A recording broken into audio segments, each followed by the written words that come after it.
Howdy, this is Jim Rutt, and this is The Jim Rutt Show.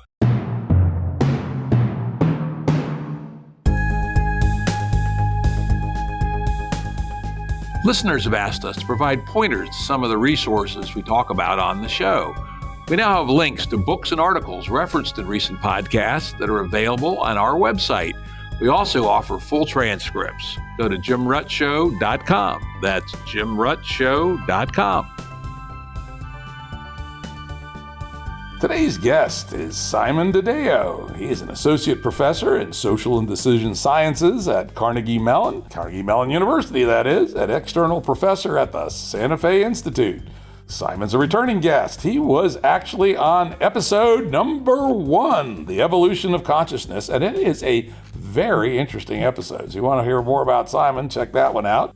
He was also the number 1 in our Currents series, Currents 001, on university censorship, and then he came back again for Currents 028 on explaining explanation. That was another really good episode. So want to hear more from Simon? Check him out. Welcome back, Simon.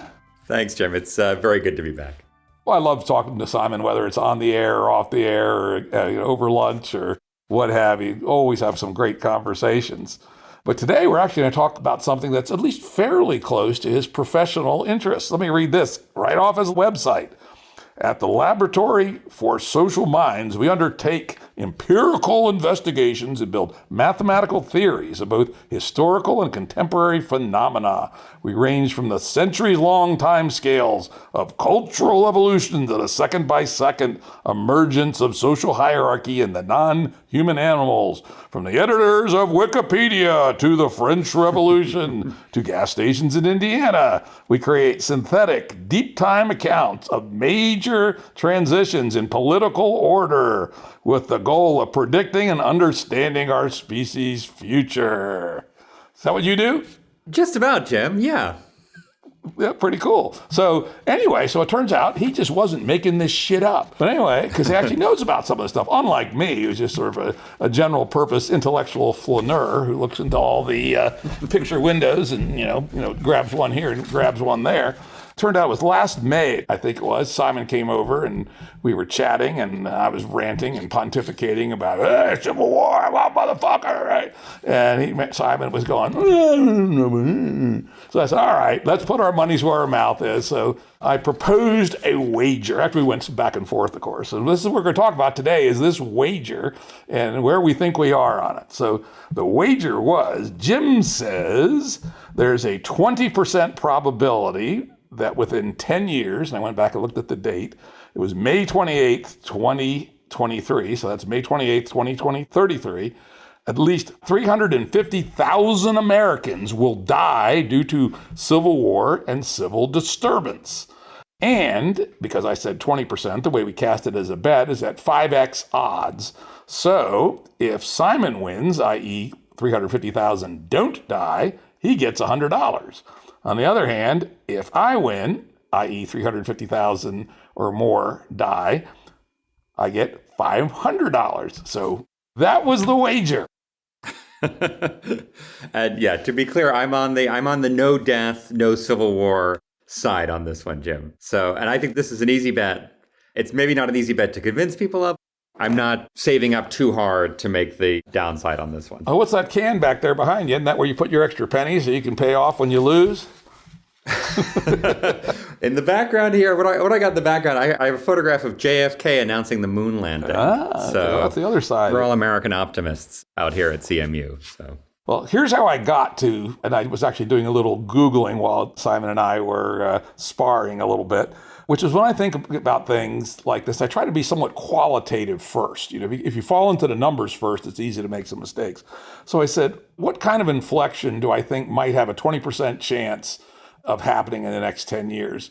And oh, by the way, for regular listeners, we've been talking about the next 10 years with Neil Howe, and the fourth turning is here. Mm-hmm, we had Peter Turchin on. We talked about all of his ideas. And all these generational change dudes are saying, no, the shit's going to come down around 2028, 2029, or tomorrow afternoon or something. So these thinkers at least think that we're in for hot times. So anyway, back to the qualitative.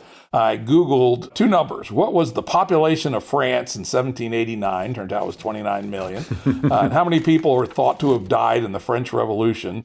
And numbers ranged from 30,000 to 100,000. So I said, let's take the lower end of that. I then did the per capita calculation in my head. I'm not yet totally decrepit, and came up with the number. Well, to scale the French Revolution up to current USA size would be 350,000 deaths. So I said, could we have something as big as the French Revolution in America in the next 10 years? And I go, yeah, 20% chance. Sounds good. So we did the bet. Then after he left, I was nervous as shit about this. Did I make a bad bet? So I went and said, what's another similar sized inflection, but from the other side? So if we think of the French Revolution as vaguely left wing, what's a right wing equivalent? And I said, Pinochet. How many did Pinochet kill? And the answer was about 5,000. And what was the population of Chile at the time? About 5 million. So it turns out both, if you take the conservative number for the French Revolution, killed about 0.1% of their populations. So that's how I got to my number. I mean, this is good, Jim. I'm thrilled that you talked to Peter on this question, Peter Turchin, because Peter's probably one of the greats at this point, at this kind of intersection, right? He's got these amazing quantitative skills, but he's also somebody who has a sense of the human, has a sense of the qualitative. So good. I think we have some good orders of magnitude, and I think I'm in agreement on a lot of it. So therefore, you must agree that you made a bad bet. Well, I find it amusing that you're worried that you're going to lose $100, Jim. Hey, my father said, you watch after your pennies, and the dollars will take care of themselves. I also got a little worried, Jim. I think there's no question that we can certainly imagine something happening. There's no question. And, you and I were talking right before we started, Alex Garland's new movie, Civil War, has just come out. I was just watching the trailer. Yeah, right. Like it's, and we see this in the news in the Middle East right now. A technological power decides to go to war against people within its own borders. Like it is incredibly easy to kill 30,000, 300,000. I mean, it's the technological power to do this is certainly present, right? And, maybe because we have television, we have, the live recording of every cell phone, maybe because of that, it's really accessible, right? It's really accessible to our imagination. So I also got worried, right? And I think Peter Turchin makes these incredibly good arguments for why we should expect large-scale disorder. And maybe because, both Peter and I teach at universities, right? So we're in constant contact with the next generation of elites. Turchin's theory of elite competition, overproduction.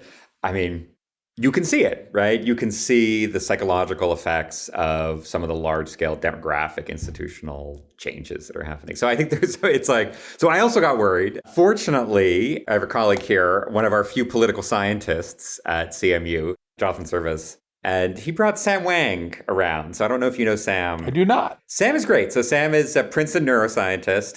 He did the Nate Silver thing before Nate Silver. So I remember. Oh, that's Sam Wang. Oh, yes. That's Sam. Yeah, he right, was Sam, really right? famous before Nate Silver stole his franchise. Well, it's AOL and CompuServe, right?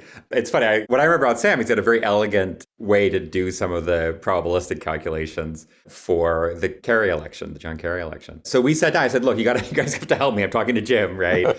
We talked quite a bit. And so at the end, I came out the other side feeling pretty comfortable on this one. I'm feeling pretty comfortable. Like there was no escrow here, right? So I'm not losing any interest. So I feel pretty comfortable about collecting $100 in 10 years. And we should have done it in Bitcoin, Jim, is what we should have done. And I think then if we had given equal odds on Bitcoin, if you were right, the relative price would go up. So I think actually we could sort of maybe arbitrage this a bit. Yeah. That would be kind of an interesting. Too bad we didn't do that.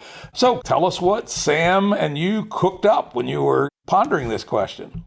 Well, so let's begin with the qualitative, right? Because that's really accessible. We can certainly see people being very willing to use violence. And that's an American, and we're only talking about America. Americans are weird, but there are enough of them we should probably, make sense of this metaculture we have.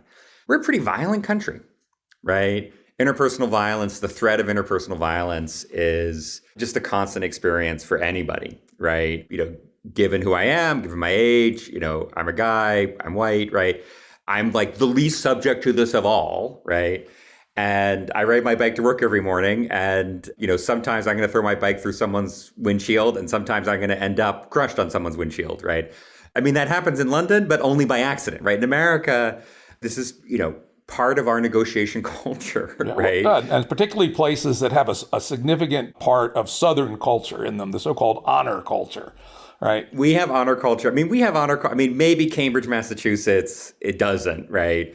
But, South Boston does, right? I mean, And about Pittsburgh, it's always important to remember, Pittsburgh bills itself, but not with the intellectuals, as the Paris of Appalachia, right? The Paris of Appalachia. I mean, it's we're actually many European cities of Appalachia because there aren't that many out here. Wheeling, I guess, is the Vienna. We're a violent culture, right? We're far more comfortable with physical intimidation. We're far more comfortable having the submerged threat of violence just floating around, right?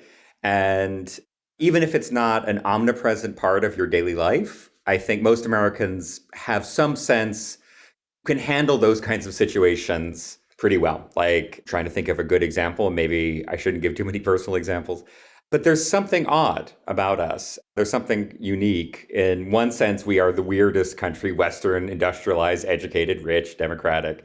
But in another sense, we are a metaculture that has this far more anarchic, and individualistic is not quite the right word.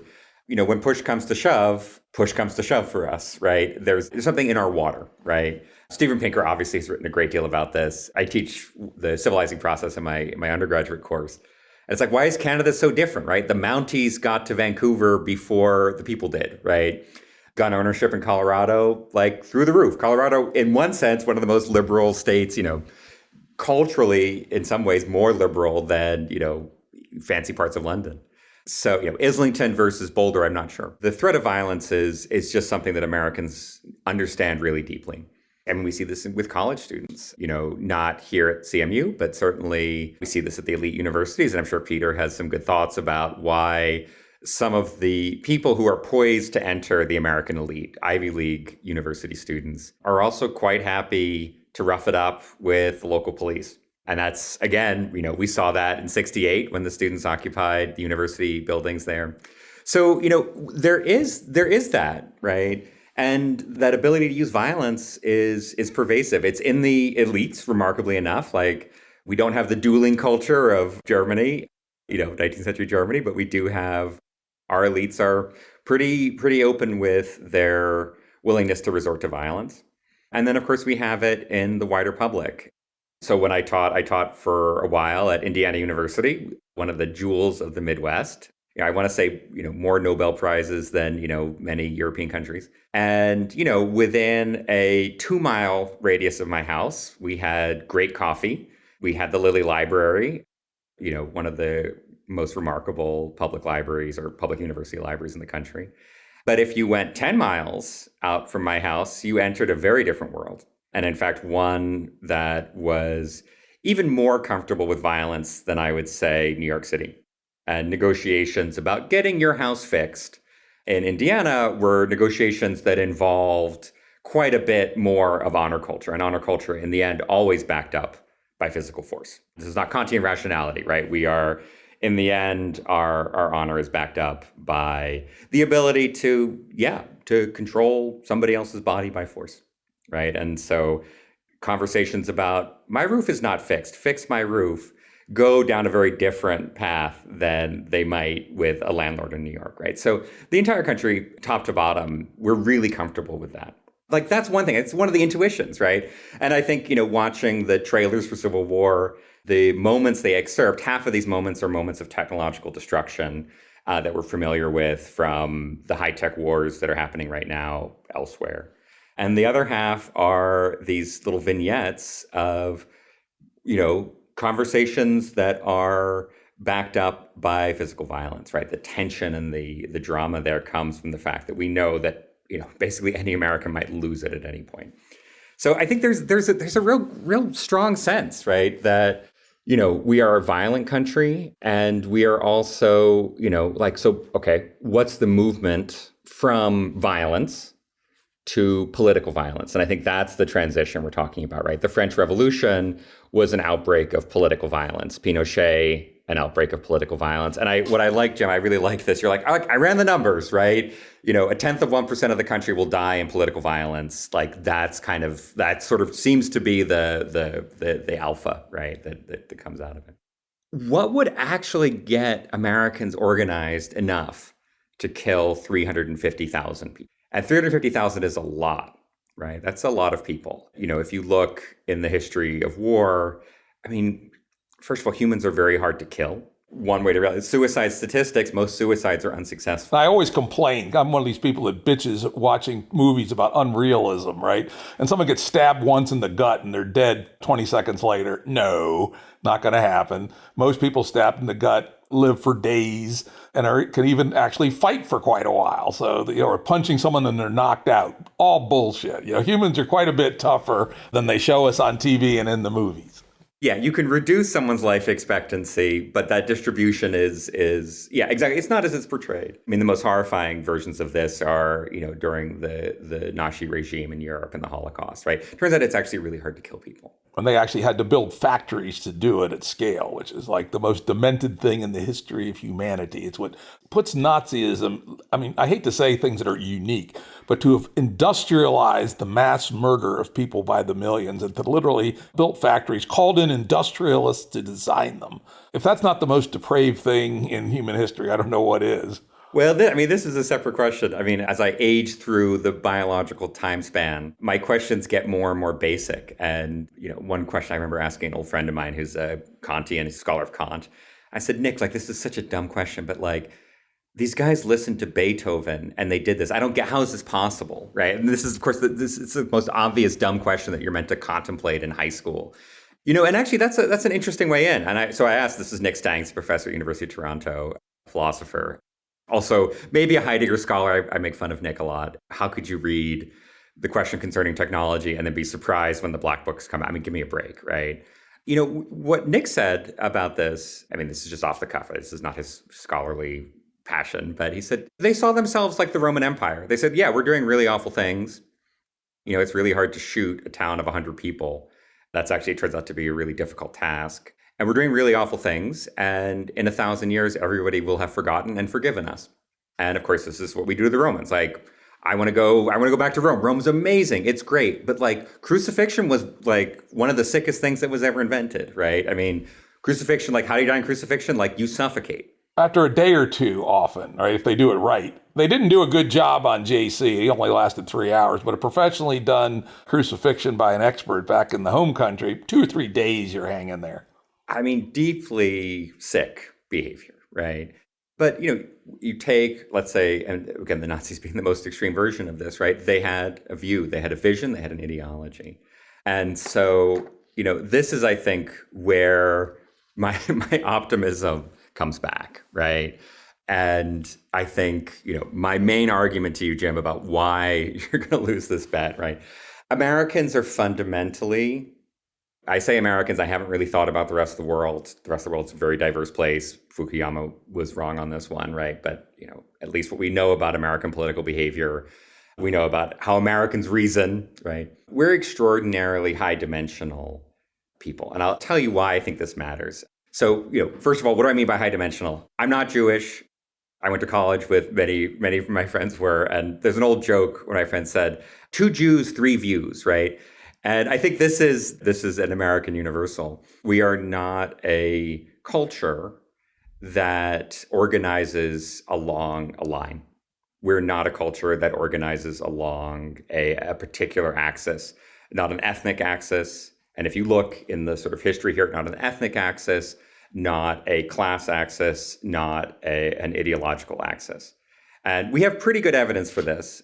I think, the standard story, and there's a lot of funding floating around if you're an academic who wants to study this. Standard story is we're a polarized country, right? And you certainly see this in our representatives. And great work came out of Santa Fe Institute. Cleo Andrus was involved in some of this as a postdoc, overlapped with me at SFI. You look at voting records, absolutely, right? Our representatives are far less likely to cross party lines. The fingerprint of a Democratic representative versus a Republican representative, these fingerprints are increasingly distinguishable. We've radically simplified ourselves at the highest levels. By now, I think by 2010, there was essentially no overlap in Congress between like the most liberal Republican, say Susan Collins, and the most conservative Democrat, Joe Manchin, in the Senate, did not overlap at all in these calculations of, the American Conservative Union or whatever, and whatever the left version is. Sure. I mean, even Susan Collins. I did not know that about Common. And so they don't overlap at all. Those two actually touch, but they don't overlap. Well, if you go back to 1964, people don't remember that more Republican senators than Democratic senators voted for the Civil Rights Act in 1964, probably the greatest piece of post-World War II legislation. And there were quite liberal Republicans and quite conservative Democrats, certainly well up into the 80s, and there were some still surviving into the 90s, but by the time you got to the double aughts, at least at the level of our representation, which was your point, the separation is pretty much now total. Yeah, I remember I was sent to D.C. as a high school student for some science prize thing, and we saw Strom Thurmond in the elevator, right? So it's like this piece of history kind of, sort of descending into the sky, right? So, at that high level, yes, right? And I think Turchinpeter has great insight into why the elite leadership, 50 people in the Senate, that sort of thing, why our elite leadership has, become one-dimensional. What does that mean? It means you tell me how this guy voted on one thing, I'll tell you every one of his other votes, right? I just need essentially one bit of information and I know everything. Right. And I think this is a malfunction of, at the highest levels.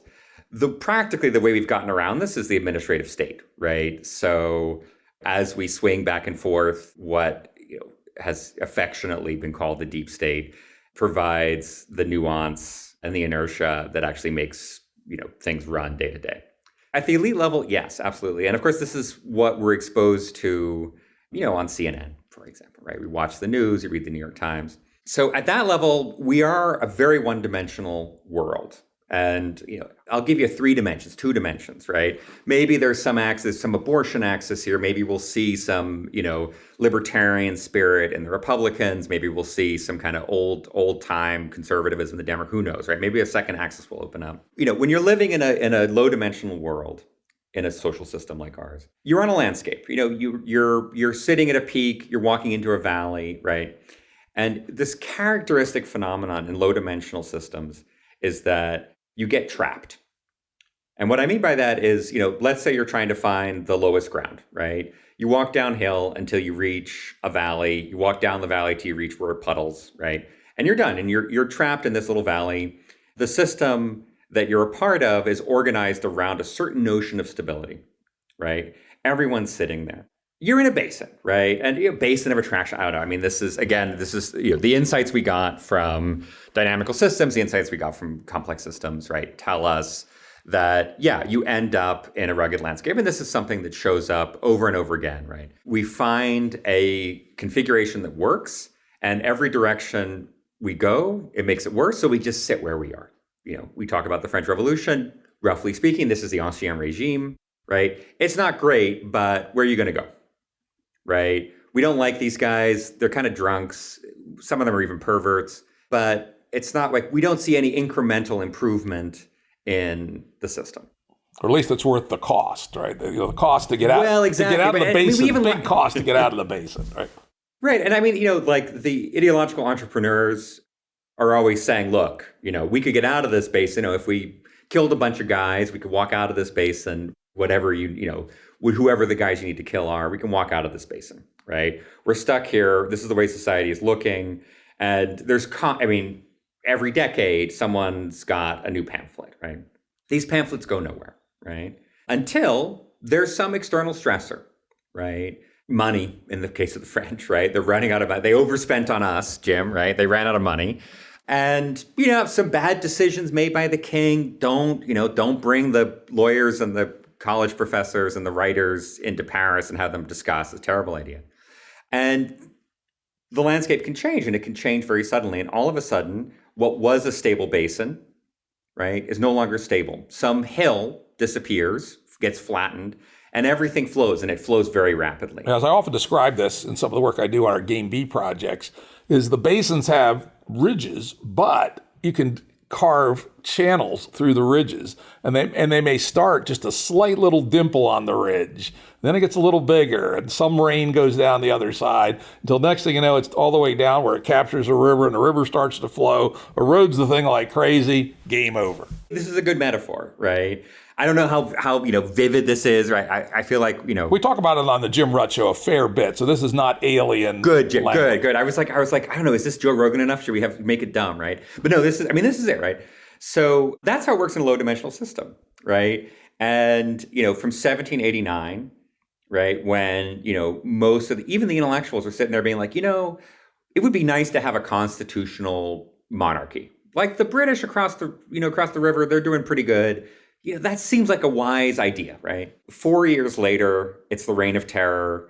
They've, the Vendée, like they've, massacred a bunch of conservatives out in the West. Like that's rapid, right, in timescales. And so in human history, we're used to long periods of stasis punctuated by enormous, rapid, and violent change. And so now I got the number, Jim, right? I could tell you, like, what happens when you've been stuck in a valley, you've been stuck in a basin, and external circumstances move that ridge out of the way, and all of a sudden you can flow somewhere else. Like, what happens when that sudden violent shift happens? Well, 0.1% of the country ends up dead. Yeah, and then let's add another one of our Santa Fe Institute ideas, which I also use on the show a lot, and which I actually used while thinking about our little wager on the fly. Very good, yeah. 0.1%. Now, in reality, as we know from works of Libby Wood and others, things like violence and all kinds of social phenomenon tend to be power law distributed, which is that they have thicker tails than you'd think, right? So if there's 0.1% deaths, there's also, 0.09% deaths, right? So there's a whole series of curves, and then there's ones up the curve, and they're all thicker than you'd expect if your default state is to think Gaussian or bell curve.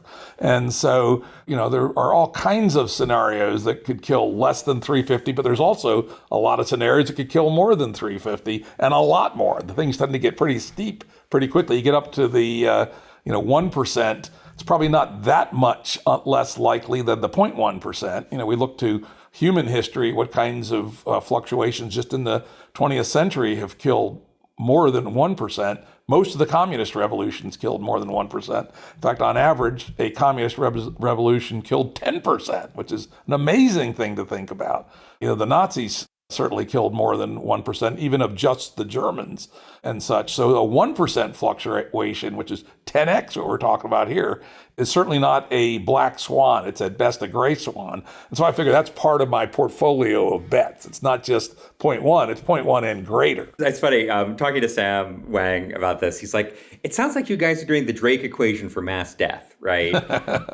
We're multiplying a bunch of unknowns. Now, so this is, and I've been thinking quite seriously, Jim, about, okay, I don't want to get into a particular scenario. And I mean, we will, and it'll be fun because it's always just like the film, like this is a Civil War film coming out. It is fun. Like, we are a narrative species. We love telling stories, and we'll tell some stories. But take another person. I don't know if we've ever had him at the Institute, Taleb, right? Nassim Taleb. And, Taleb has a good point, right? There is tail risk, right? What's the chance that the number of people killed in terrorist attacks will be 10x next year? Compare that to what's the chance that the number of people who drown in their bathtubs will be 10x next year? The first one is higher than the second, right? 10x people are not going to die in their bathtubs. It's almost as likely all the air in the room will collect in the corner. Exactly, right? Thermodynamically possible, but exceedingly unlikely. Right. I mean, here's another example, right? Like, we have great civil engineering, like heroes of America, civil engineers. We build buildings that don't fall down, right? What's the chance that 10,000 people will be killed in building collapses in Pittsburgh? Like zero, right? Go to Turkey, very different. Structurally, very different buildings, right? For all sorts of reasons. And so one question is like, what's the cultural and political health of our country? Are we built like Pittsburgh, or are we built like, a suburb of, a poor suburb outside of Istanbul? So, this idea, right? And you could say, I mean, each of these revolutions, you type in causes of the Civil War, causes of the French Revolution, and it's forever, right? What's the cause? Like Adam ate the apple, right? That's the problem. But when you ask for the proximal causes, that's where it gets interesting, because the proximal causes are usually clues to that sudden basin rearrangement, right? Some hill disappears and wham, you flow out. That rugged landscape story, which is, it's really familiar to statisticians, really familiar to physicists, that is, I think, a characteristic of the world before now, right? The world before now was low dimensional, right? Some parts of the world are still like the history is not evenly distributed or the future is not evenly distributed, right? Some parts of the world are still in this place, right? There is an axis along which you can basically predict people's beliefs, people's attitudes, people's utility functions, people's desires. And, maybe there's one, maybe there's two, but these worlds are low dimensional worlds. They are ethnic conflicts, like Rwanda, for example, right? To take another insane case of political violence, percentage-wise, far worse than what you and I are talking about. That if we lived in that world, Jim, I would be really worried, right? If we lived in a world in which the political beliefs, the needs, the desires of Americans could be easily predicted by 2-3 variables, I would be worried, right? Because I think at that point, Turchin's got a lot going for his argument, right? You need some crazy people. We are certainly in a position where some of the elites can be crazy, right? There are not enough faculty positions, seats in Senate, and seats on the board to satisfy every single graduate of, the top 50 universities. So some people are going to be overeducated, overpromised, and willing to invoke their American right to go crazy and violent. But what you need for large-scale political violence, you need normal people. You need ordinary people to do that, right? And so what gets people to organize on that scale? What gets, for example, the National Guard to fire on civilians, not in an isolated event, but like in a systematic, large-scale fashion? What gets a pseudo-National Guard to do the same? Those phenomena only emerge when you have this sudden, physics, we call this first-order phase transition, where there is a basin, we were sitting here, here's a structure that works, the landscape has changed, some external event, a pandemic, a economic crisis, a invasion, whatever it might be, right? That drops one of the things that confined our system in its space. All of a sudden, there's a new place. As we flow, that energy, that chaos that's unleashed is what drives it. I was recently teaching Rene Girard's theory of mimetic desire, which is another great example. And one of the things Girard talks about is like every time you read about a plague in the annals of pagan history, when it's like, there was a plague that visited this town. He's like, it's not a plague, right? It's not like an actual Black Death bubonic plague, right? It is a story about the breakdown of society. And, when society breaks down, people die of sickness, right? But what a story of a plague is usually a confluence of these events, right? It's not like a modern day virus, right? So then the question is, well, why are we different? What's the claim here? Why are we different, right? And at this point, I want to appeal to your intuition, which is, 2 Americans, 3 views. We are actually a far more diverse group of people than we can possibly imagine, right? Let me put it this way, Jim, like how far apart are you and I politically? The question is almost meaningless, right? It was not meaningless in the French Revolution, right? We get left versus right from the assembly, right? Like literally they were sitting in a line and there was people on the left and people on the right. There were the super crazy left-wingers, which were called La Montagne, which for some reason we never got to keep that one. Yeah, the right? mountain, the Robespierre. The mountain, right? It's like Bernie Sanders. Oh, he's real Montaigne, right? No, for some reason we don't say Montaigne. Why don't we make that our task for 2024 is to bring that one back? Bring that one back, right? But it was, and, Robespierre, being no fool, right, sharpened this distinction as much as he could, right? We sometimes talk about centrists, right? And, Robespierre's goal was there are no centrists. And I should be careful here, right? Have I read every passage by Robespierre? No, we ran it through a machine, right? But the notion that the political viewpoints of the people running that show could be put on a line, that makes sense in that case, right? But to say, Jim, are you and I politically, how close are we? It's like, we would have to talk a very long time, Jim, before we even understood each other well enough to figure out where we differed, where we agreed. And I don't mean like even on an intellectual level. Yeah, sure, we can talk about politics forever. We can talk about society and the meaning of life forever. But even just like, if we were just like throwing out our signals, right? We were just sort of laying down our allegiances as like playing cards, right? We would be here for a long time. I don't know about that. I suspect if we did 10, we would have a fairly good idea of what our Euclidean distance was. Well, if we 10, that's a good one. I mean, see, funnily enough, at some point, I think we would do the friend-enemy thing, right? Which is like, we're dealing down cards, right? And at some point, we're like, does this matter, friend and enemy, right? And Jim, we're friends, right? So in the end, we're dealing out the card. At some point, it becomes a parlor game. It's fun, right? And I mean, I think this is maybe one way to put this is, okay, we're laying down these cards. Are we really, at some point, we're laying down so many, it's like, Christ, if that's what it takes for us to be friends versus enemies, no, like it's a simpler case. It's like, actually, no, I'm not going to throw my bike through your windshield, right? And I think that's the question of which way this is driving is maybe relevant here. We should do this, though, as a parlor game if we manage to find our calendars this week and go out and do lunch or something. Each of our exercise will be to find 5 questions which we think does the biggest distinguishing amongst us. And then we will actually calculate a simple-minded integer Euclidean distance. Well, so, I mean, here's one way to put it, right? Like, how many cards does your garbage man have to lay down before he decides if he's going to pick up your trash, right?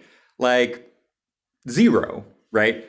0 or 100. And what I mean by that is like 0 because like, hey, it's fine, right? Or 100 because it's America, we're all equals, and let's have a conversation, sure. And that conversation is going to go for a long time, right? And, you know, this is one of the sort of the kind of joys, at least of some parts of the country, maybe not the Upper East Side, but, you know, most of the country, we do have this strong egalitarianism, which says everyone gets a conversation with you, right? But, you know, one thing we've learned, Jim, when you get high enough in dimensionality, these landscapes become really different. And that's, of course, how deep learning works, right? It turns out that you get the dimensionality high enough, there's always a path down, right? Well, so right. And so this is my value add for the Jim Rudd Show, right? Is to just tell people this thing which we started to notice in like the 2010s. I mean, I didn't believe this for a long time. You're like, oh, you're fitting a neural network with 10,000 parameters. It's not going to work, right? Or a million parameters. Not going to work. You're just going to get stuck in a local minima, and you're going to iterate forever, and you're not going to get out. And okay, fine, you're going to add a little randomness to get out, but then you'll just get lost, right? And I was like, this is not going to work. And I don't know how it's working. It just didn't make sense to me, right? I couldn't explain it to people because when I show people how to fit a model with 10 parameters, yeah, you're going to get stuck in all of these, you know, local maxima. But when you get to high enough dimension, there's always a path, right? And what we realize is that we're living in a system that we're never in equilibrium. When the dimensionality of people's beliefs are high enough, you think about a society, the space here is all the relevant variables that define how we interact with each other. There's too many. And at that point, I want to say, no, we're not like the ancien regime. We're not sitting in some stable basin that we've been sitting in for 100 years, 200 years, waiting for the crisis, you know, all of the variables to coincide, whatever, the rise of the middle class, the economic crisis, the American Revolution, right? We're not waiting here for this, you know, like hillock to erode and all of a sudden we'll flow. We're in constant motion. Let me throw out a counter example. Okay, go for it, Jim. Yeah. First, before I do that, let me re-summarize what I think you're saying here for the audience's sake, which is that contemporary America, maybe unlike sometimes in the past, is sufficiently high dimensional how we deal with each other that it's hard to see us polarizing into a small integer number of camps that could go to war with each other. I think that's fair. Yeah. I mean, we're in a situation where the way we organize ourselves is fundamentally a non-equilibrium, constantly flowing case. We have not built up our potential energy here that is waiting to be released in an orgy of violence. Okay, so that's so I've at least, if not steel man your argument, at least iron man your argument. So now let me give you the counter argument. Okay. Which is polling data shows that for the first time in a long time, the number of parents that would be upset if their children married a member of the opposite political party is greater than if they married somebody of a different religion or a different race. Now, some of it is those two have come down, but politics has gone way up. I can also say anecdotally, if you look at the popular press and dating advice, this, that, and the other damn thing, it's a no-go. I'd never go out with a Democrat, or I'd never go out with a Republican. And apparently this is part of the dance these days. Now, as a guy who's been happily married 43 years, I don't know about the ins and outs of that, but I can tell you this. Back in the 70s, my wife and I got together. We literally never had a political discussion. I didn't even know what our political views were until we'd been going out for about 2 years and had been living together for 3 months. And we discovered, all right, me at the time was a Goldwater Republican. Her at the time was a Sam Nunn, i.e. conservative Democrat. And whatever, I truthfully don't even know how she voted in the first presidential election after we started living together. It didn't even come close to trumping the personal, right?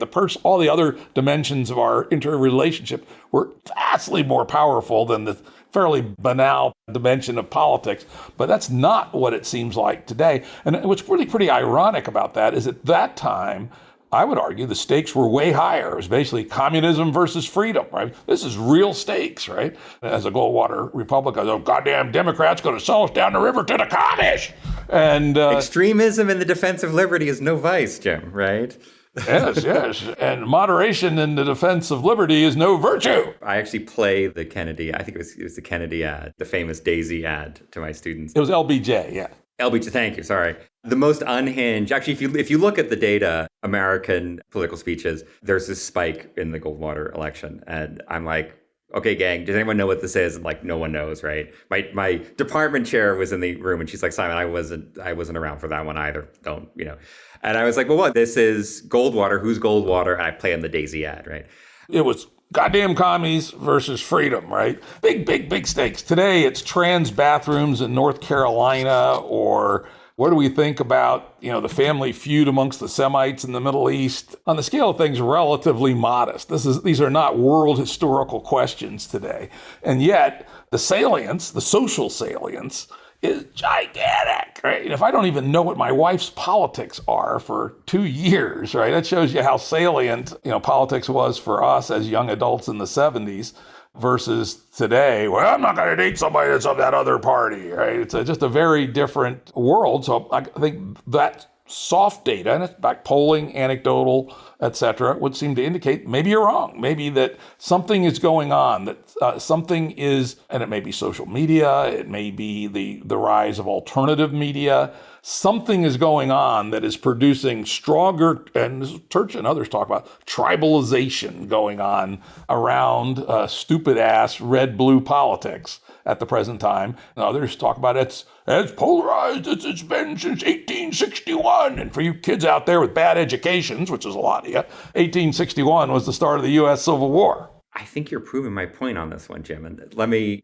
say why I think this. One thing I will say is, the stakes are low, let's say, in some sense, but they're also high, right? The Middle East, what's happening right now is, I would say, moral emergency. We're not going down that road in this conversation, moral emergency.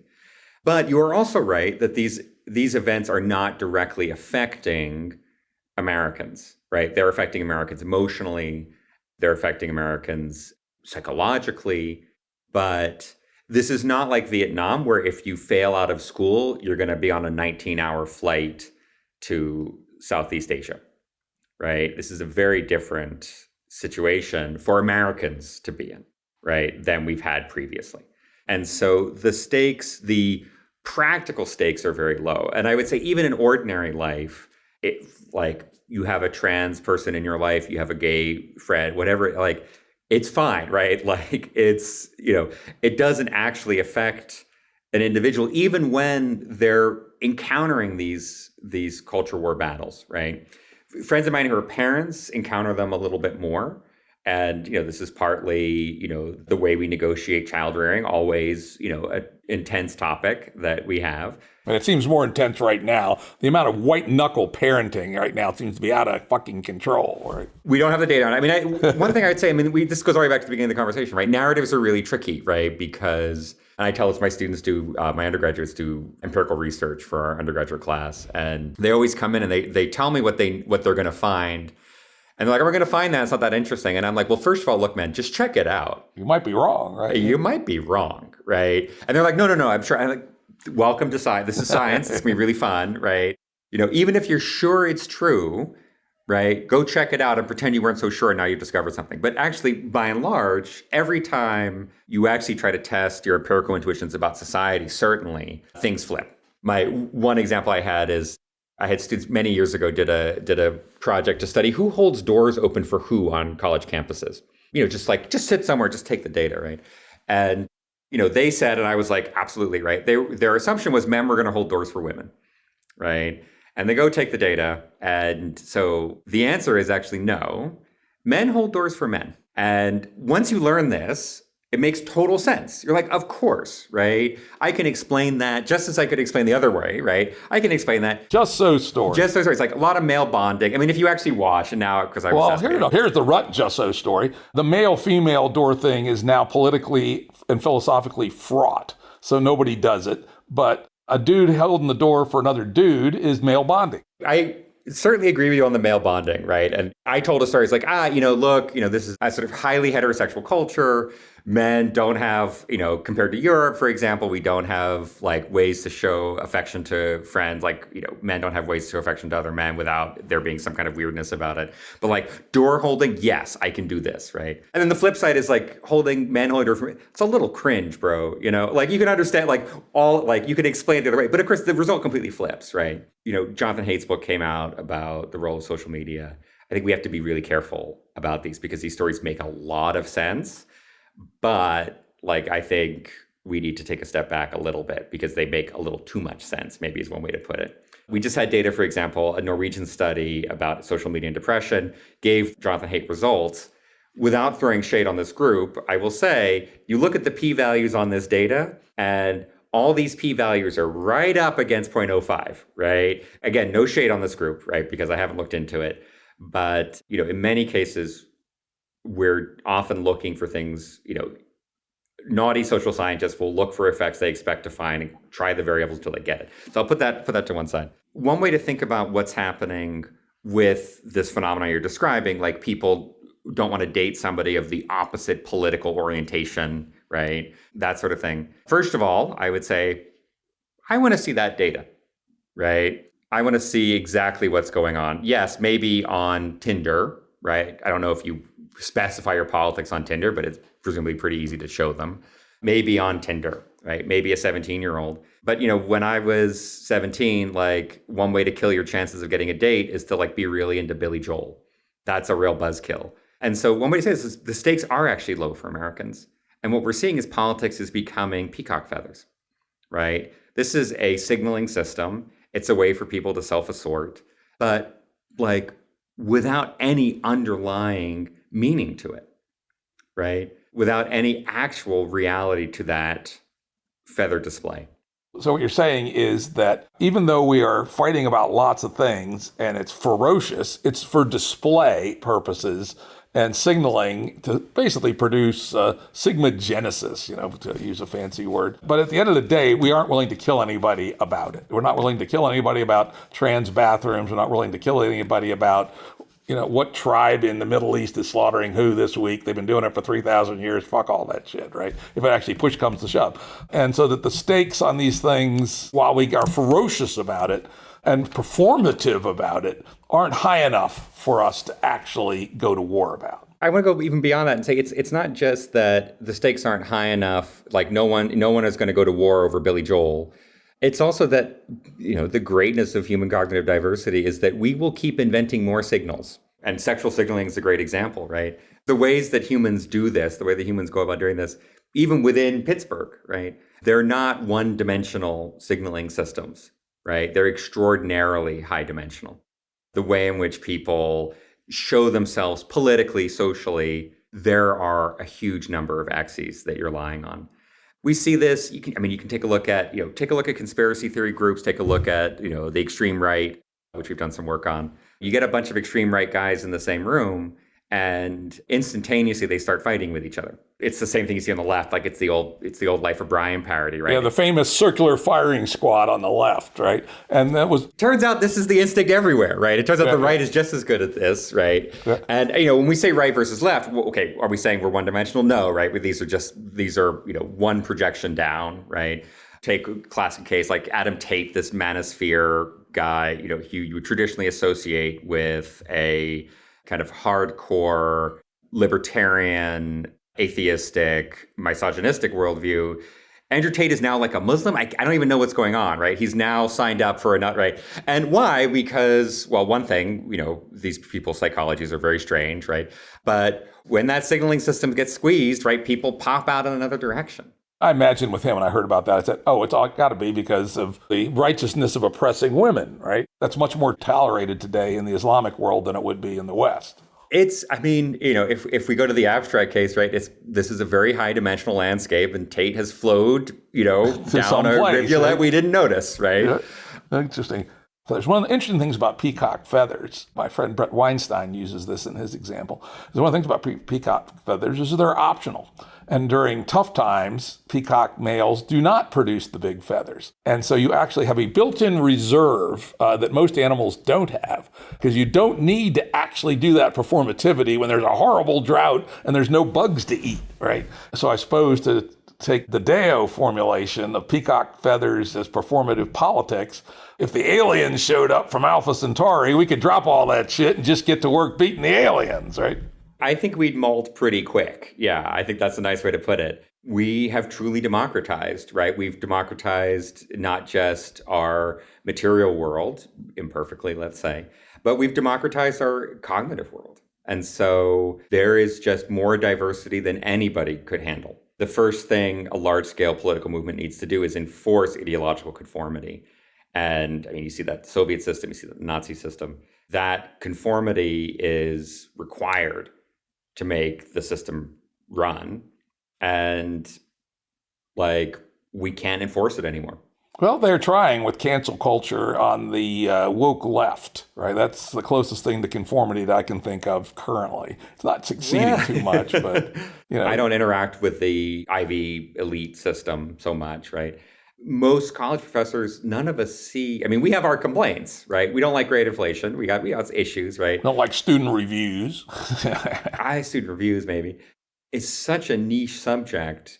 It almost feels like somebody has just snuck in, taken a picture, and used it in their signaling game that actually is not even occurring on our campus, right? And, we have, so that, I think there's an unreality to that, right? We love to talk about all these issues. We love to get upset about them, but... Will we kill for them? That's because that's the bottom line on this wager. Well, Jim, I just can't. And this is, it's like, this is America, right? We're not fools. Yes. Would they kill somebody because somebody dead named somebody else, to talk about a... no, right? And it's like... This, I think, is interesting. I like this perspective of yours. I think it's fair. It's like, look, don't do it. It's an asshole move, right? At least in some rooms, it's an asshole move. Don't be an asshole. Most places, don't be an asshole. Yeah. Treat people the way they want to be treated in general, right? Exactly. It's like, it's Kant's rules for dinner party. You be a little gracious, right? Show a little class. If you don't, well, we'll ask you to leave the dinner party, but... Probably won't shoot you. Well, they'll ask you to leave the bar, and if you stick around, right, you might get beaten, but you can always leave the bar. Okay, let's stop right here, because I'm now going to take that point, which is sort of accident, contingency, etc., and how you stumble into things. But before we do that, I'm going to do a little bit of shameless self-promotion and talk about some relevant episodes people can check out. Peter Turchin on Cleodynamics and End Times, EP 190, back last August, I think it was. Simon mentioned weird people, meaning us, Western, educated, industrialized, rich, and democratic. Yes. We had Joe Henrich on back in EP, EP 104. We talked about his book about weirds. We had James Lindsay, we had back in EP 230, where we talked about an essay he wrote called The National Divorce.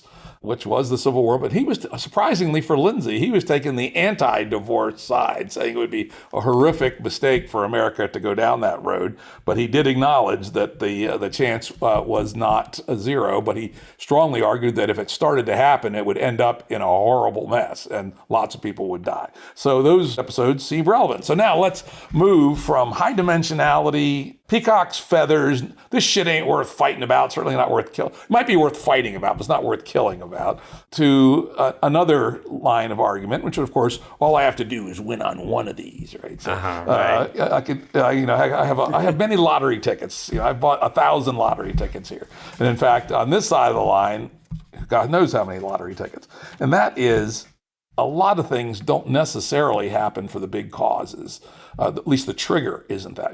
The most famous example is World War I and the assassination of Archduke Ferdinand in Sarajevo by a Serbian separatist, as I believe it was.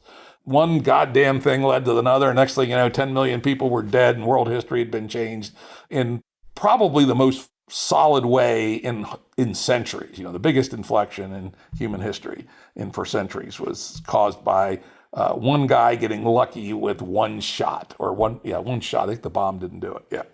So now let's think about combination of Turchin and some of the things we started talking about first, and think about America as a forest where the dead underbrush has not been cleared out in a long while. Right? That overproduction of elites. One that we didn't talk about, the fact that we have more guns than people. Holy shit, right? And these days, a lot of them, high capacity, semi-automatic pistols, military rifles, nutso, drum magazine, machine guns, all kinds of stuff. In fact, I have fair numbers of these kinds of things, right? You do, Jim, yes. Yes, I do. As I say, if you come up to Rudd House, you better call first. Probably a good idea, unless you got about an inch of steel fucking plate in your car. So here, all this brush fire is building up, and things like you married a damn Democrat, you married a Republican, all this stuff is adding up now. And let's stipulate that for once, Simon is right, and that none of these issues are such that any sane person would fight a civil war and kill 0.1%, or not even a civil war. You get to civil war, you're talking multiple percents. The U.S. Civil War, 2.5% of the population died approximately. And it could have easily been worse. It's very surprising for such an intense and vicious war. It's thought maybe 1,000 civilians were killed accidentally. They went out of their way not to kill civilians. Gettysburg, which I know a tremendous amount about, the most intense battle ever fought on American soil. No civilians were killed in the whole Gettysburg campaign. I mean, compare that to Syria or Gaza or Ukraine, where the modern warfare, they just don't give a fuck. Civil War, they were still sort of gentlemen about the whole thing. That stipulate no sensible first person would fall into a 350,000 person conflict, but we have a woods full of underbrush that hasn't been cleared in 20 years, 50 years, 100 years. Let's say since World War II, shit's been building up of all sorts. And just something happens, right? And I actually put together a few scenarios. This is where we can get into scenarios. Okay, good. Here we go. Let's do them. Yeah. It's always kind of fun. So, and I think a lot of it will depend on who's the president at the time. If it's a Democratic president, and at this point, I'm calling 2024 a coin flip. Could go either way. I see very little data. I actually have access to more data than most because, as listeners know, I was a delegate to the No Labels effort and have been involved in the No Labels effort a fair bit, and I have all access to all their internal polling and all that stuff.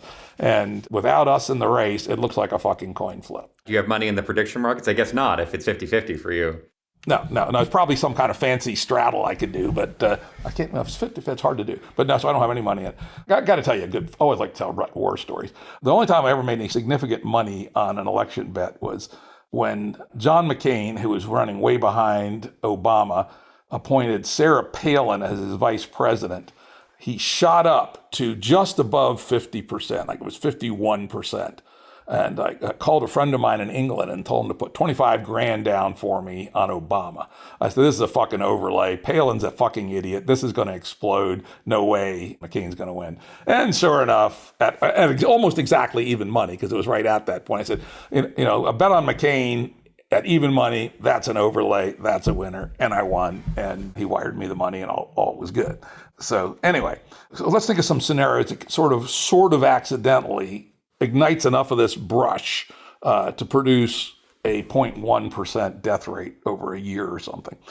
If there's a Democratic president, I think one of the more obvious scenarios is some horrific mass murder / domestic terror event occurs using guns. And if there's any hot issue in rural America, at least, it's guns, right? The precinct I live in very, very rural Virginia, voted 83% for Trump, believe it or not. And 20 years ago, that precinct would have gone about 67% for the Dem, and 2/3 for the Republican, 1/3 for the Dem. So it shifted far, far to the right. There's only now just quite few of us nuts that don't drink the MAGA bathwater in the Bull Pasture River Valley. Guns is the issue. It is the equivalent of trans or abortion on the other side, where the stakes are not all that high substantively. There's almost no crime, right? Well, why would there be any crime? Everybody's armed to the teeth, right? But nonetheless, people just take it as a fundamental attack on their culture. And, our county declared itself a Second Amendment enclave county and all this stuff, because there was a short period in Virginia where the Democrat governor and both houses of the legislature for 2 years, and they passed all kinds of gun control. And the county was ready to revolt, literally. I mean, and if they had passed the assault weapons ban, which fortunately 2 rural Democratic senators refused to go along with it, what are the chances? But you were getting close, close enough that I wouldn't want to have been there, right? So let's imagine some horrific mass murder where 1,000 innocent people are killed by 100 neo-Nazis with assault rifles. And President Harris, after Biden has croaked in office, issues a illegal, probably, but arguable, confiscation of all assault rifles. What happens, right? There's a scenario. Let me just play this one out, Jim. We're going to war game this one. I think this is an easy one, right? And this is talking to Sam and Jonathan. One of their questions was, it's like, look, what are these conflicts about? The question is, who rules you? And, well, right. Well, so this is, we have a very, Hegel didn't have anything on us, right? We have we are a long time span. We have a family, we have a county, right? We have a state, we have a government, we have a federal government. And it's pretty easy to wargame this one, right? Let's say President Harris says, by order of the federal government, there's some interstate commerce reason here. These guns are trafficked from another state. We're confiscating them under, I don't know, I'm not a lawyer. So by this order, all police forces are ordered to confiscate all assault rifles in their district. I mean, what's going to happen, Jim? They'll get 3 rifles in Boston, right? And, your county is going to disobey that order. Yep. The sheriff will say, I ain't doing it. And if you send any feds, I'm going to arrest them. Right. Then does she send the feds? Well, I mean, there's a lot of counties. Yep, right. There are a lot of counties. So this is fair, right? I mean, could this escalate, right? So she picks one county, right? The troops come into that one county, right? Well, it's probably not the troops first. It's probably the U.S. Marshals and the FBI, right? Right. Well, this is like a Ruby Ridge thing, right? Which we've had, right? Now, what happens? And the locals try to arrest them. Do they submit to being arrested? Probably not. Is there a gunfight? May well be. This is, I mean, I think what you're really asking, Jim, is to what extent would members of the American military go along with shooting other Americans? Not yet. So I'm not yet saying mass slaughter. Shooting, right. But even it's like you've got 2 guys and they're both wearing American uniforms, right? Or one's local law enforcement, the other's federal law enforcement. Right. And the county is really quite adamant that this could actually happen in our county. That the sheriff declares Second Amendment rules here. Anything that usurps that, whether it's the state or the federal, we're not enforcing it.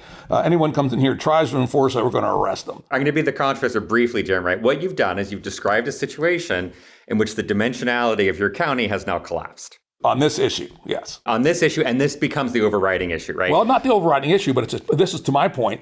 All it takes is one trigger point. They don't all have to fire. It's one issue, but here's what's happening, right? Instead of dealing out 10 cards to figure out what your neighbor's doing, you're now dealing 1 card. right? Hey, Jim, you got a lot of guns in your house. I got a lot of guns in my house. The marshals are coming. Show me your card. Are you going to shoot at them or are you going to shoot with them, right? So you've crunched that dimensionality down, right? And what we've done is describe a scenario in which the diversity of Americans collapses suddenly by an eruptive event at the very highest level.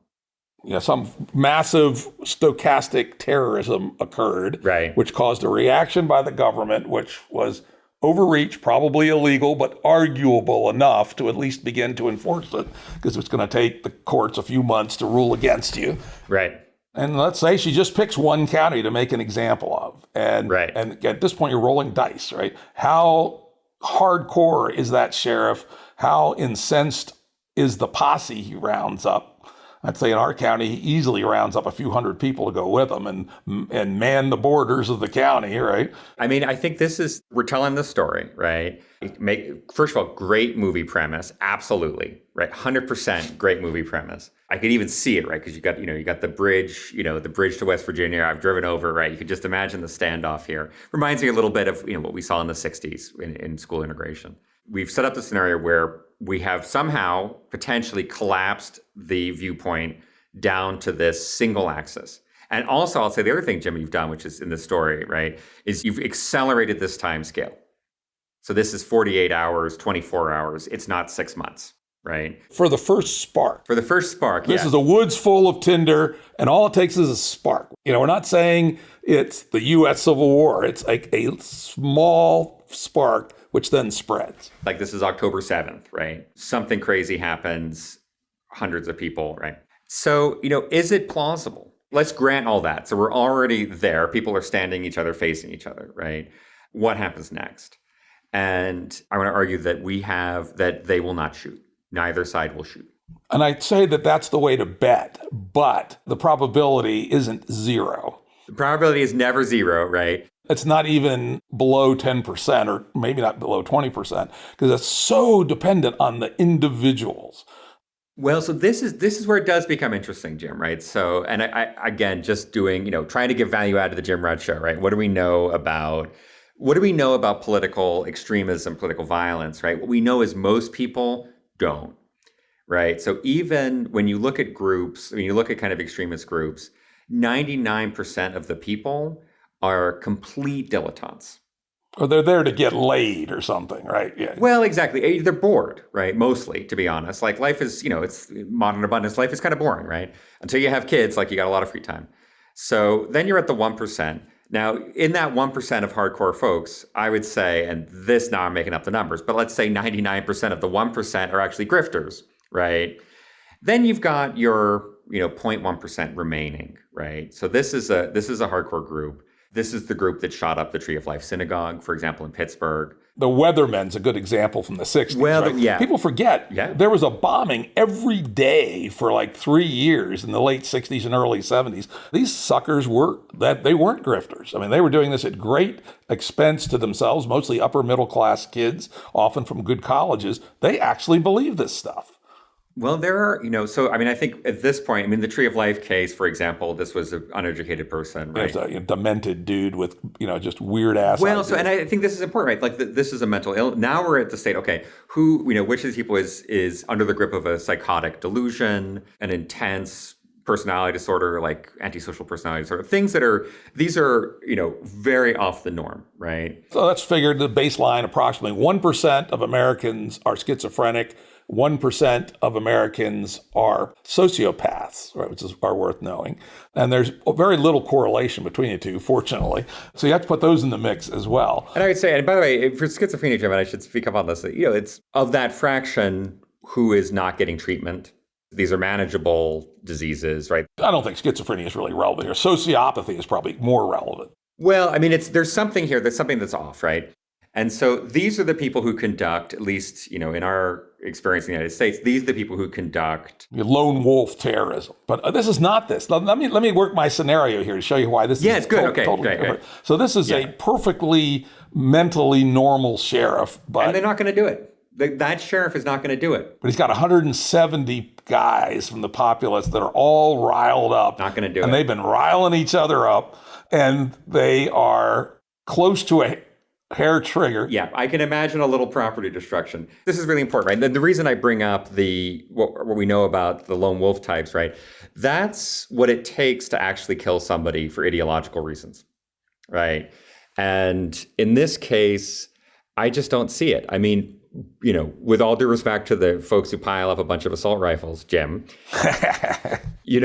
this is, under a mentally healthy calculus, right? This is not worth dying for. Not objectively worth dying for, but in the moment, what happens? So now you're saying, okay, good. The guy is mentally normal, so he knows this, right? Okay, but crank up the pressure, right? 170 guys cheering and yelling at the feds. And then, of course, a lot of it depends on what's the mental state on the other side. Do you have a psychopath on the other side? Yeah, Yes, or right. a martinet, a very rigid person who's the leader who would not want to be seen being weak. Because one side or the other's got to blink. Or the best, of course, is to find a way for both to blink and maintain their face. But this is where it becomes a very weird game theory thing. There's the FBI, the guy that's leading the federal law enforcement. And by the way, I know a lot about federal law enforcement. My brother, 30 years, very senior guy in federal law enforcement. And we talk constantly about this. He forbid his unit to participate in Waco. They wanted to bring his unit in as part of the Waco thing. And he said no, he was not going to let his whole agency participate in the Waco thing. And they were in Texas. So this is great. What I like about this, I think we've granted each other a bunch of points here, right? You need to crush this dimensionality down. An event that causes it to collapse to one dimension. Exactly. All our feathers fall off, right? We got one card left, right? And this is in the Civil War trailer, right? It's like, we're Americans. What kind of American are you, right? This is, which kind, right? Show me your card. And it's one card, right? Because if you're dealing cards out, it's not going to happen, right? Because every guy in your unit's got a different set, right? So everyone, one side's got one card, the other side's got the card of the opposite denomination, right? I think you've also granted that you need to crank up the heat here psychologically, right? You're sheriff. I don't know this guy. I'm sure he's a great guy. You don't get elected to sheriff if you're a hot trigger guy. Well, sometimes you do, but in this case, he's not, right? All right, but here we are, right? He's not mentally ill, right? We do have, there are psychopaths and sociopaths everywhere, including law enforcement, no question. So we've cranked up the heat here in such a way that it's psychologically plausible that even this sheriff is going to act as if he's under the grip of a mental delusion, right? Or at least he will not back down. Right. Let's actually make this into our little movie scenario. The sheriff and his 5 deputies are sitting on the bridge, on both sides of the bridge, in the hills, above the bridge, in the bush where they can't see them too well, but you can tell they're there, are 170 guys with a mix of deer rifles and assault rifles. And there's 10 federal law enforcement guys on the other side of the bridge. And the leader of the federal law enforcement guys with his 2 lieutenants starts walking across the bridge saying he's come to arrest the sheriff. What happened? This is the end of season 1, Jim, right? Exactly. It's the end of season 1, Fade to right? black about 2/3 of the way across the bridge. Well, because I think this really hammers the point, right? I think it's a beautiful moment, right? Because we've set this up, right?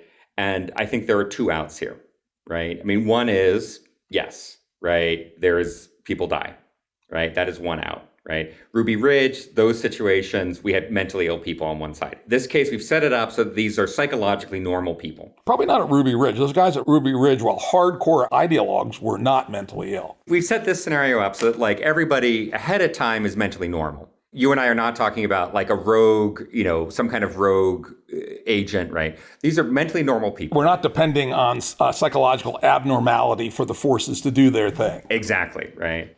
They show up there. What we've structured this around, we basically replicated a big chunk of European history, right? We've put these people on the ground, a little bit like the beginning of World War I, right? And what are they going to do next, right? Now, one answer is that fundamentally Americans are, and I'll say this is an odd way to say it, fundamentally Americans are pre-World War I aristocrats. Their identity is so tied to a certain worldview, right, that's now been dimensionally reduced, right? In Europe, every country had, you were French, you were not, right? They had a huge investment in that identity. I mean, that's World War I, right? Is, the underlying structure there is a pre-war world. Would the Americans ever replicate that scenario where they were so tied to these identities, right, that they could be pushed over the edge into a shooting? And I'm trying to stay out of I bet you not, right? Because we need this is a reason-giving system here. We've made our bet. We're just analyzing the quality of our bets. We're just analyzing the crime. Like I'm going to try and sell shares in this bet, right? We're going to syndicate our bets here now in the back Exactly. end. I need to raise $100 pretty quick. I'm going to see if I can sell this to folks. No, I mean, at that point, the question is psychologically what happens, right? Are those people, is someone going to shoot? Or are these two guys meeting on this bridge, right? Are they going to negotiate? Jim, I can't see anything other, right, than negotiation at that point. Yeah. Now, I would say that what probably actually happens, knowing a bit about federal law enforcement, is once they saw they're outgunned, the feds probably leave.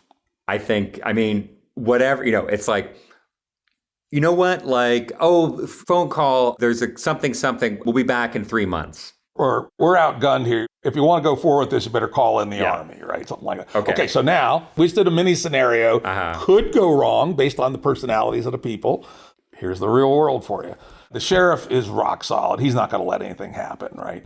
And the federal law enforcement guy, he's going to go out there and he's going to jaw with the sheriff, but he's decided if the sheriff's not going to be willing to be arrested, he's going to turn around and leave. He's going to lose a little face, but better than killing somebody. One of the yahoos up on the ridge shoots one of the federal law enforcement guys. Then what happens? I can tell you exactly what will happen. Federal law enforcement guys are trained to immediately return fire with overwhelming force. So they will all pull out their long guns and let fly. And then the other side will let fly and there'll be a fucking slaughter. That's what will happen. All caused by, we had 170, we stipulated 170. In 170, better than 50-50 chance one of them's a sociopath. Yeah, that's fair. That's fair. Even in your lovely county, Jim. Yeah, right? even our lovely county. You might, yeah. The people are very nice. I really love the people there. But, you can just count on any group of humans, 1 in 100 approximately is a sociopath, except for senior level executives, in which case it's 10%. Based on Ruttian eyeballing of that community. Anyway, so now we'll step this up. Okay, so here's one micro scenario. Now, let's imagine that this happens in 300 counties around the United States simultaneously. Hang on, that's exponentially suppressed, right? We have a probability of... Keep the original premise. There's some horrific mass murder terrorism event which causes President Harris to order the federal law enforcement agencies, orders all police to confiscate guns in 300 counties out of the, 11,000 counties. Sure. Okay. All right. I'll grant you something like this happens 300 times. In parallel. In parallel. One of them's going to go wrong, I guarantee you. So, okay, so we got to that point. And then the question is, does the Tinder ignite? So let's leave that one aside. So I think there's some fair chance that Tinder ignites. Now, here's the Republican version of that.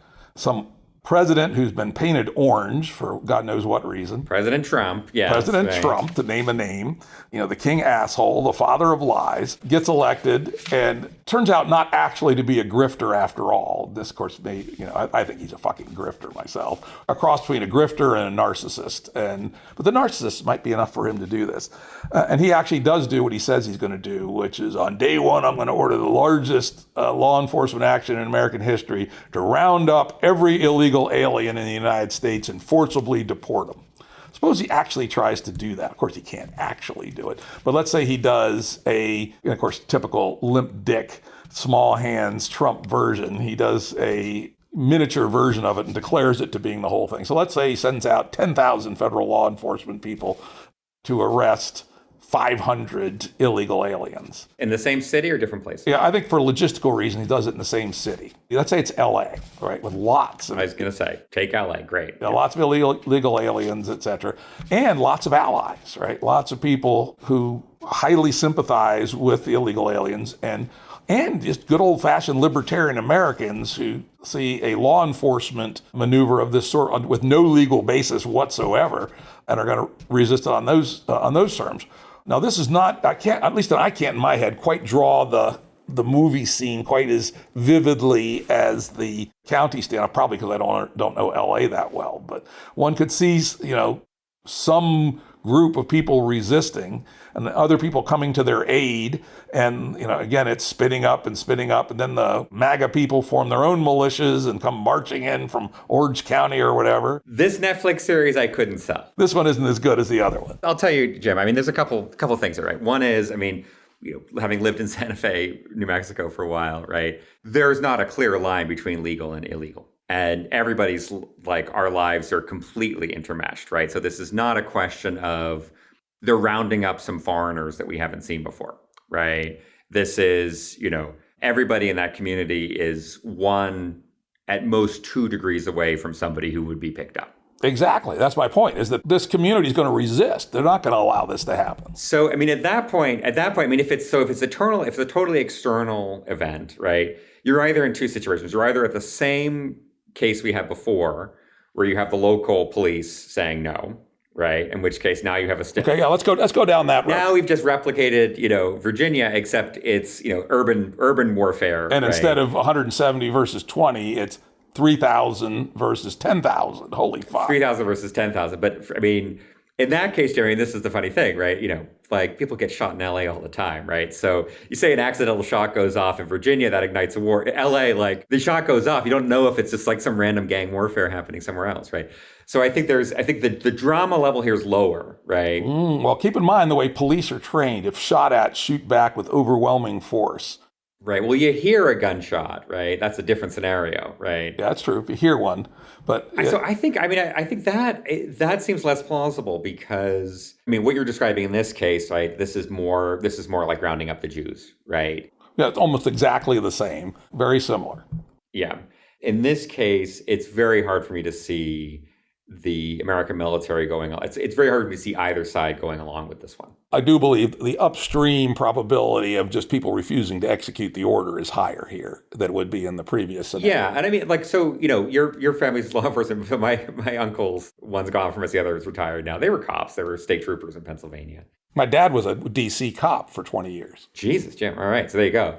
I know my cops now, Like, okay, you want to go bust a drug den? No, thank you, right? Yeah. So you tell a bunch of guys, hey, you want to go bust the largest drug den you've ever seen? So it's not a drug den; it's actually people. And it's a whole neighborhood, right? Yeah. No one's going in, right? No one. I don't think these guys are going in. Maybe I buy upstream, but maybe not. I don't know. In that case, I don't think either side wants it, right? Here's the third one. Let me give the third one. Hit me. Third one, and then we're out on scenarios. Unless you have some, which I'm happy to entertain, which is, let's say, something like a Black Lives Matter, George Floyd event occurs again, right? Certainly possible, right? There's, rioting every night in 30 or 40 cities, et cetera. But this time, under the influence of the Trumpian polarization and the MAGA identity, there actually do arise counter-strike militias. And maybe it's just in one city the first night where, 200 rednecks come roaring into Portland from Eastern Oregon in pickup trucks full of guys with assault rifles and kill 500 BLM 2.0 demonstrators. What happens then? I don't think you can get 200. See, no, these 200 guys driving in from... Make it 20. Let's make it 20. 20 guys could kill a few hundred. 20, okay, maybe, okay. 200, no. 20, I think it's touch and go. It's tough to get 20 mentally ill people to do the same thing at the same time. Because those 20 people would know exactly what was going to happen if they did that. I'm going to stipulate they're not mentally ill. They're more like the Ruby Ridge guys than they are very strong ideologues, Proud Boys, the Proud Boys. So but if they're coming in carrying, they know that they're going to kill people. And I don't think it's tough to get 20 mentally ill people to get in the back of a couple trucks and drive 2 hours to kill people. I think that's a tough one. Right. And cults try this, right? I'm playing that movie in my head, and that one doesn't get off the ground because I just don't see, I can see one guy, maybe two, right? In which case you've got your garden variety terrorist attack, right? Yeah. Lone wolf, or two, a fair number of the lone wolf's attacks are actually 2 people attacks. It's like 15% of them. Well, exactly. There's the dom and the sub in a lot of these ones, right? I'm really going back to the idea that if, in order to generate this level of political violence, you need to collapse that dimensionality. So one way to do that is stress. The other way to do that is psychosis, right? You need to get a lot of people doing it simultaneously, right? Though keep in mind, we're talking here about again, it's not the fire nationwide, thousands of people slaughtering. This is the first spark. The first spark, right? We sort of ran this scenario, right? We're like, what happens if we burn a police station in Minneapolis? okay, let's just make sure we've run this experiment correctly. Let's do Portland as well, right? And in the end, right, a couple guys showed up, right, carrying rifles, right? We had a criminal trial, right, on one of them. And by and large, like, it didn't happen. I mean, if at any point in time, now again, this is maybe probabilities, right? Maybe this is a 0.01% thing and we just rolled the dice and we came up okay, right? Sooner or later, it comes up. Well, I mean, sooner or later, this building is going to collapse, right? But it's probably not. And I'm not like, it's not something that occupies the mind, right? It is certainly possible to tell a story, right? But I think there's a lot of pieces here. Your first scenario is probably the best scenario. And by the way, like, I think the first scenario, why it's working for me, Jim, right, is, we've created a stage. It's isolated. It's rural, right? The part of what is generating our diversity of signals, our diversity of identities, right, is this urban environment, right? It's, probably the most shocking experience for me was living in Bloomington, Southern Indiana, where you suddenly entered a different universe. Whereas in New York, you're constantly moving between universes. You cross 3 streets, you're in a different universe. Everything is. The spatial segregation there is maybe one of the things that it argues most forcibly for this kind of event. But the spatial segregation has this opposite effect as well, which is that who rules you is different, right? You're spatially segregated. So Eastern Oregon is ruled differently from Portland. And so now you really need to be looking for trouble. It's not as if Portland is attempting to impose this. Now, this is what you got in the Virginia case, right? You actually have an imposition of alien rule.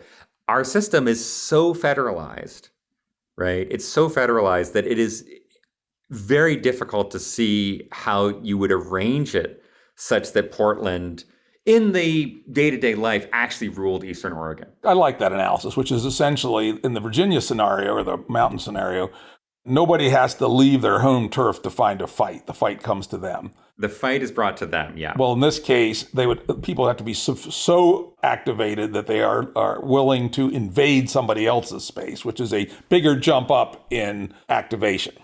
And for what point, right? It's Eastern Oregon is running itself. I mean, this is a very simple case, right?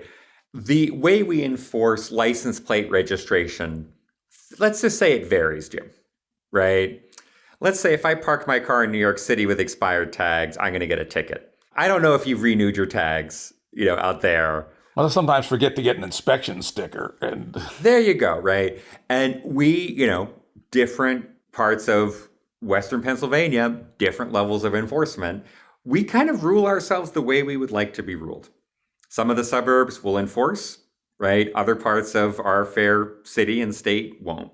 The British don't play that game, right? The British, they want to run that whole country, right? And they do. Or the French. Right, or the French, right? The French as well. But it's partly an honor culture thing. It's partly like, the way in which we've devolved power is such that, Eastern Oregon, if the state of Oregon, passes a law that says you have to put a satanic symbol on your license plate, there's going to be a lot of cars without license plates in Eastern Oregon, and no one is going to stop them. If we get to that scenario, then the governor sends in the state police, and then we're back to the Virginia scenario again. Right, and I think that, exactly. So and this is an insight I think that Sam Wang has, right? It's who rules you is the real question. The American Civil War, okay, this really was a question of people, the original one, right, was a who rules you question. And that's why it came in the end to blows. We had cognitive diversity, certainly, right, on the Republicans of their time, very diverse, right? There was John Brown types and there were some pretty normal types. What would it take for this building to fall down, right? Too many things would have to be different about this building to give me a 0.1% chance. So the Civil War movie, which I guess I got to watch it. I'll go to our local theater tonight. The Civil War movie, the criticism that's come up about it is that it's not actually a movie about the Civil War, about a civil war. Yeah, they don't tell you the premise or what caused it, and the alliances seem very improbable. Texas and California are on the same side. What the hell's up with that, right? I mean, it's great. I think he did that intentionally to make it so that it didn't appeal to one side or the other. Well, I think Garland was smart. I mean, he's a good guy, right? Because he realizes if you make it vaguely plausible, then your person having a psychotic episode is going to watch that movie and shoot someone. And he's smart. He's a good man on that too. Or just more pragmatically, if one side looks like the bad guys, the other guys looks like the good guys, you've just lost half your audience. This is true. Yeah, from a pure business perspective. Yeah. No, I think so. But the criticism that's been leveled about this movie is that Alex Garland really is a man who likes to make movies about women, right? You see it in Annihilation, you see it in Ex Machina, you see it in Devs. These are great films. The criticism of Civil War is actually there's not really anything credible about a potential American Civil War in this.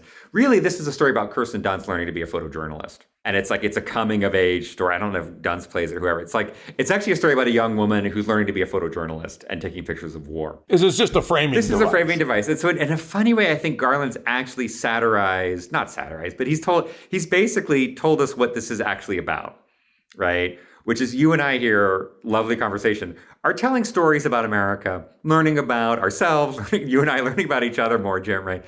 This is an occasion for us to tell stories. And this is a young woman watching a imaginary story take place around her. Now, it's real, it's framed as real, obviously. But this is, I think, why we want to talk about this right now is, we are trying to make sense of a post-ideological world.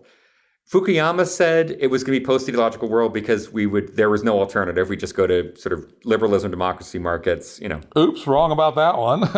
Well, he was wrong, but he was right about something, which is we're not fighting communists versus capitalists anymore. We're not fighting white versus black.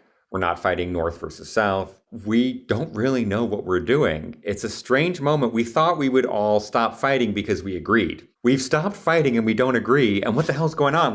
For the longest period of history, when we didn't agree, we fought, and we don't agree, and it's all kind of rubbing along. And so there's two stories. One is it's common, right? The brush is piled up, right? That's the Turchin version of the story. And let's say Steven Pinker would be your side of the story, which is that we're on a long-term secular trend where we just don't do we do violence less and less every year. And we're now down in the regime where it would take something really weird to happen for us to start fighting. Well, it's in America, right? The Americans. In America, right? In the current time, with the economy still working reasonably well, et cetera. This is 4 time zones, no enemies on the border, right? Canada's lovely, Mexicans are great, right? 2,000 nukes, right? No one's fucking with us, right? Well, exactly. This is, I got here's the moonshot photo, right? We can see what's happening in Gaza. This is a case where you just show one card, right? That's where it can happen. And there's, you have one axis, one card. It's a nightmare. One card, and who rules you. Who rules you? Okay, this is good. This is very useful, I think, for us all to reach this. And thanks to Sam if he helped contribute this. It's well done, Sam. Well done, Jonathan. Yeah. And Simon, you certainly participate in the conversation as well. I really enjoyed it, as always. Made me think. Anybody want to buy my side? No, actually, I'm holding tight with my potential $500. You wanted to buy some insurance. I'm happy to sell you the insurance.